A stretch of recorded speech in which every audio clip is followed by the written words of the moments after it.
1 अप्रैल से व्यक्तिगत income tax के नियमों में बड़े बदलाव प्रभावी होंगे, जिसका असर साल 2026-27 के लिए इनकम टैक्स रिटर्न में दिखाई देगा। नई टैक्स व्यवस्था चुनने वाले व्यक्तियों के लिए टैक्स फ्री आय की सीमा 7 लाख रुपए से बढ़ाकर 12 लाख रुपए कर दी गई है। वित्त विधेयक 2025 के अनुसार 12 लाख रुपए तक की आय वाले व्यक्तियों को अब इनकम टैक्स देने की जरूरत नहीं होगी।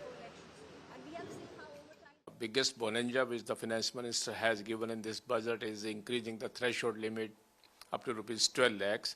So any income which is earned after 1st April 2025, it is up to rupees 12 lakh rupees, no tax. That's the biggest concession.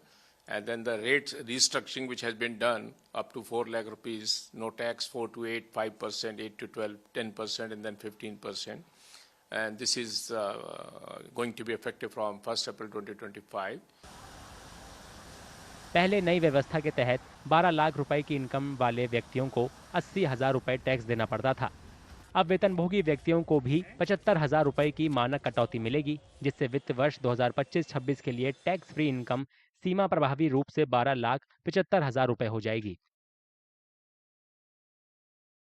In case of a salaried employee, there is a benefit of the standard deduction of 75,000 rupees. So if you are a employee somewhere and you have an income of 12,75,000 rupees, you need not pay tax. But however, you need to still file the tax returns, because the tax law says if your income is above 4 lakh rupees, you are supposed to file the tax return. But you will get a rebate of 60,000 rupees, and that your liability will be nil. So that's an additional advantage which has been given.